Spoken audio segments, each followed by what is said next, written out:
Okay, maing mudto no usab kanatong tanan Luzon, Visayas, Mindanao. Mayong mudto Philippines, mayong mudto world, mayong mudto universe. Ana na punta mga higala, nini atong tulumanon sa kahanginan CONA Catechesis on Air. O ako lang gihapon kini inyong ubos nga alagad Reverendo Padre Edwin Academia Acaba. Binuadlaw karon nga Sabado mga higala no.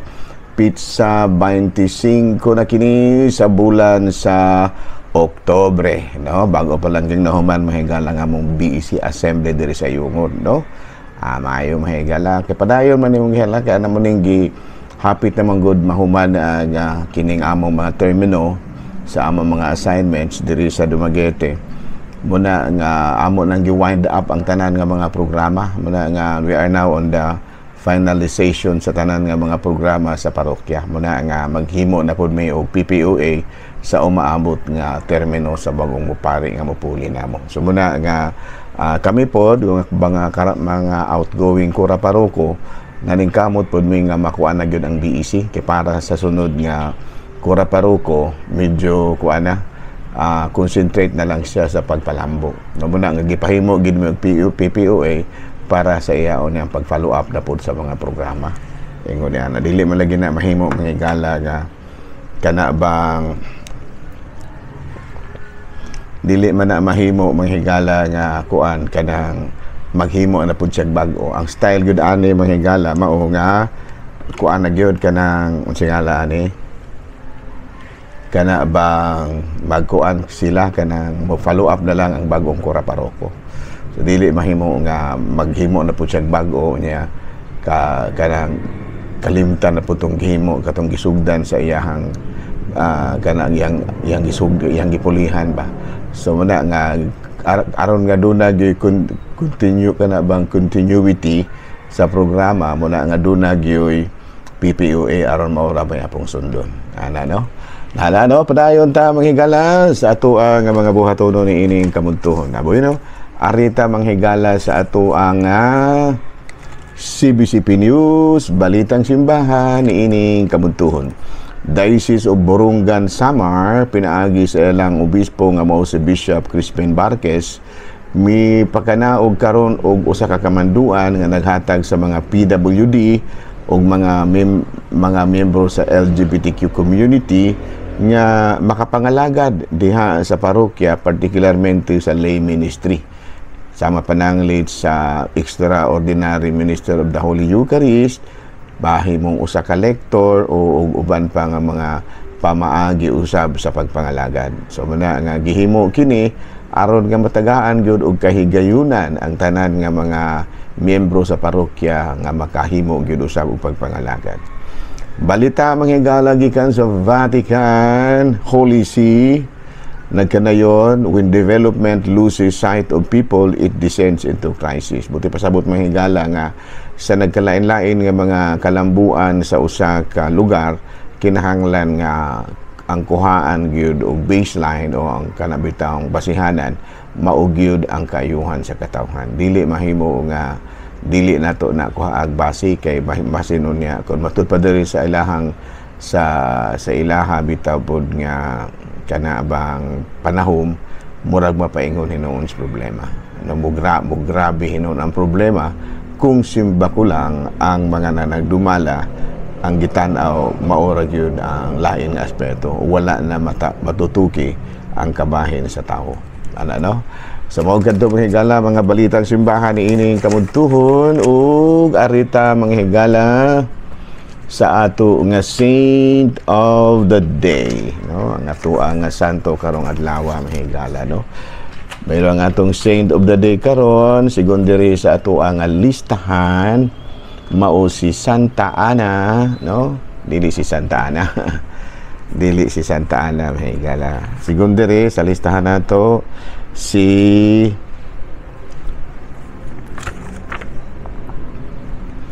Saint Anthony di Santa Ana Galvao, no? Galvao, no? Galvao, Galvao. Abedo na tao kini si Saint Anthony Galvao no ni adto nga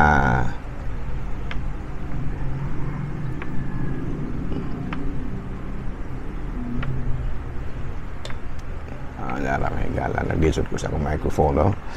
Si Saint Anthony Galbao matud pa na tao dito sa Brazil, nya membro kini siya sa Franciscan Friar, nya ordained in 1972, in 1912 dili 1972, co-founder of a new community of shifters kining under the patronage of Our Lady of Conception of Divine Providence. Okay, noon niya nahimo siyang novice master in Macau, and as a guardian of the friary in Sao Paulo, founded St. Clare Friary in Sorocasa, no, canonized in 2027, no. Si ang ato karon nga santo mao si San Antonio de Santa Ana, no, San Antonio de Santa Ana. Okay, no? Nahala, no? Padayon ta, mga higala, ari na ta sa ato ang catechism. Abi no ang atong catechism karon mga higala, matud pa, taking care of our elderly, spiritual and physical.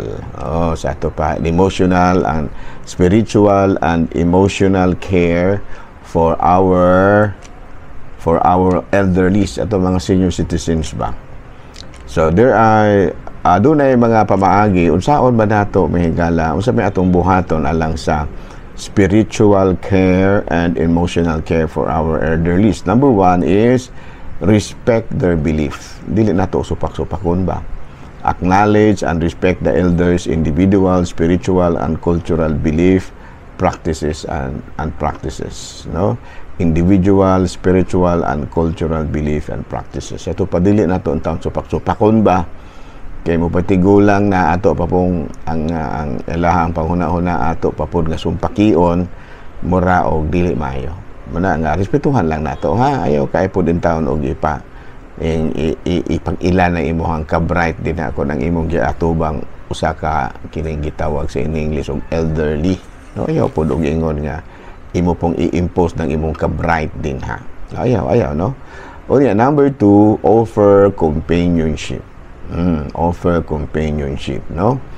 O niya, spend the time with them, listen to their stories and provide support to combat loneliness and isolation. Ayan, no. Sa to pa ato gyud pod in taon nga kana bang lingaw-lingawon pod panalagsa ning ato ang mga elders, no. Dili pod bitaw nato ba ingon nga ibutang ra gyud in taon sa suok, no. Bali pa paita na doon na lamang ka sa suok ibutang, no. Doon na po'y panahon nga kuan ka ba na po'y maminaw sa imong mga storytelling ingon niya na, no. Unya supportive ka to support to combat loneliness and isolation, and of course facilitate spiritual activities, no. Kung mahimo ato gid silang paapilon sa mga kalihukan, especially sa mga espirituhanong butang, no. Aron pod nga dili pod in taon gid sila mawagtang sa passing. Number 4, promote mindfulness. So, pagbaton pod bitaw og imo bang yan na bang particular gid pug ka sa ilahang mga needs, no. Tan-awon pod nimo mahigala kung naunsa na pod in taon, ayo pod in taon og daog-daogan ang imong mga mindfulness ba. Mindfulness, ano. O niya, in terms of the physical care, provide nutritional meal. Sa ato pa sa kining spiritual na agit po tayo panahon para nila, no. O niya, mo provide po ta og nutritional meal. Kanang ato pong ipakaon nila, dahanglan nga puno po sa sustansya, dili po ingon nga sige ra po lamang linugaw, no. Wala po'y sabaw-sabaw ginagmay sa utan, sabaw usahay sa kining mga kuan ba, sa unsa ay po namang sabaw sa linat ang baboy kay basin po din, no, sabaw sa isda ingon na, no, sabaw sa manok ingon na ba, no, sabaw sa utan ingon na da po na sabaw sa linat ang baboy kay basig ma-high blood na po din, no, pay high blood na rabadaan, ano. Of course, encourage physical activity. Kung mahimo ikuan jud kana bang maghimo kita og mga kalihukan nga murag makapaugnat po ilang kusog, no, dili pod bitaw nga sige na lamang pong galuko din nagkatulog kay doon mga tigulang mahigala. At least kapoy gid kay kaysa anhing papa sa una. Musugot ra gud tibok adlaw matulog. No, mas ganahan man siya matulog hinuon ra tibuok adlaw. Mo tindog rag mukaon din balik na pong katulog. So kapoy gid siguro lawas mahigala, pero dili lamang nato pod uyunan nga wala na gid sila bitaw sila pod bay kana bitaw kalihukan sa wala na gid sila kalihukan sa pag-exercise ginagmay. No, gusto mahimo do na gid sila physical activity. Unya ensure medical care. Kanang ilang mga maintenance siguruha gid na. No, ayo gud ingod nga total na man na sila kuan, do naman na sila kanang discount na ipakita ra na dito nga mo ni mong gipalit ana para ana no yung mga discount pa na so man na nga i-ensure gid nato ang medical care. Unya adapt the environment. Kinahanglan nga ang environment sa atong mga senior citizens kuan gyud kana bang dili makadaot para nila panalitan senior citizen ka unya adto kay butang third floor magkahulog-hulog maputang ng lakawa o baka layo kayo ba sa kuan kanang barbag kuyaw kayo kayo ang kahimtang ingon na no so na and then what are the key principles kinahanglan nga ang imong mga approach nga gigamit is person oriented. No, dili lang kay do na kay mga theory din ha nga imong gisunod muna nga murag wala na pud in taon kay panahon pagkuan. Unya caregiver support. No, kana bitang tig-atiman ba sa mga kuan nato? Kana bang tig-atiman sa atong mga senior citizens? Ato pud naging tagaan og gamay pong kana bang encouragement sa mapananglit sa do na sila kanang ginagmay pud nga bonus kung makita nato nga maayo kayo ang ilaha nga kanang incentive nga maayo kay ilahang pagpanerbisyo ato kung dagaan lamang po gamay incentive no? Di kay poros na pud lamang kana bitang murag kana ato bang ibarat ba atong ibarat ang ato ang mga caregiver nanglan nga kun mahimo ma-inspired pud sila sa ilang mga honoraryo. And number 3, communicate with care. Nanglan nga dili ba mo communicate kayo pag singkasingkahe po rin tao ng ato ang mga elderlies, no? Ato ang mga senior citizen. Po naman po singkasingkahe kay murag pait ba po rin tao nung upay abiin taong kay tigulang na ta singkasingkahan na lamang to. Wawala na bitaw ang kinasingkasing ba? Murag singkasingka na ang nahibilin. No? So again, ang atong topic karon spiritual and emotional and physical care for our elderlies. Spiritual, physical, and emotional care for our elderlies. Atong basahon sa Efeso Kapitulo 6, versikulo 2.3, respect your parents. Yan abay no? Ginagmay huluhisgot-hisgot manghigala no?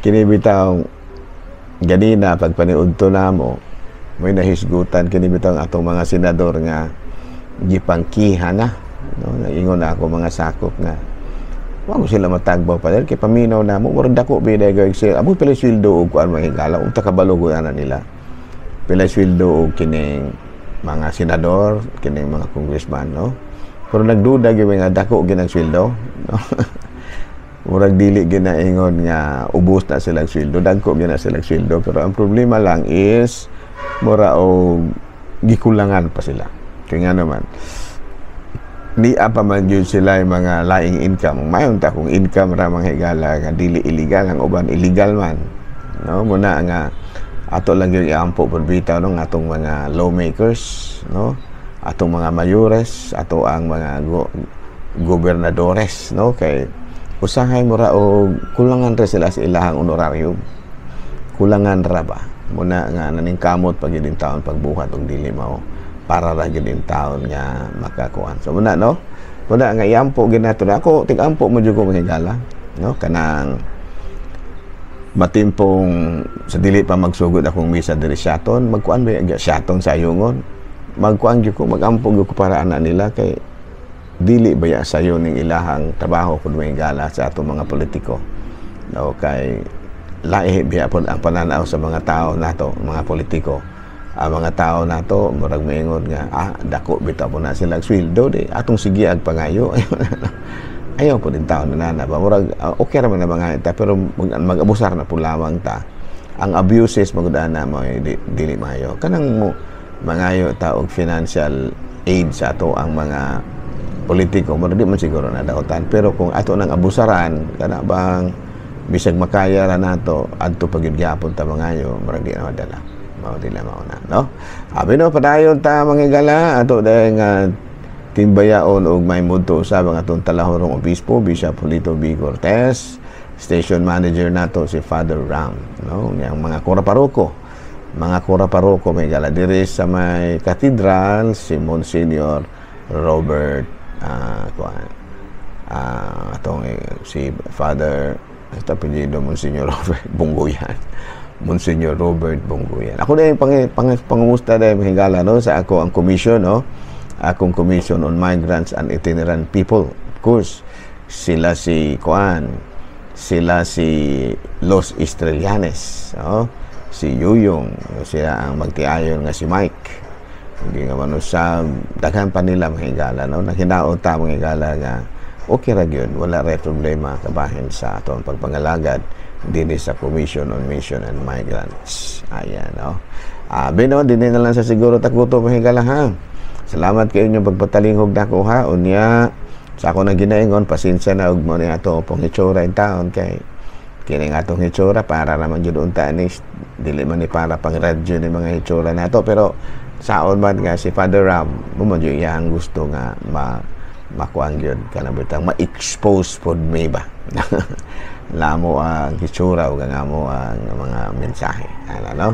So daghang salamat ha so ngalan sa Talahorong Obispo Bishop Julito B. Cortez, station manager si Father Rama Ata, ako mga kaigsoon nga kaparian Lugod Kabisayan ng Mindanao, manamilit usab ka kaninyo ug daghang kayong salamat. Maayong mudto Pilipinas.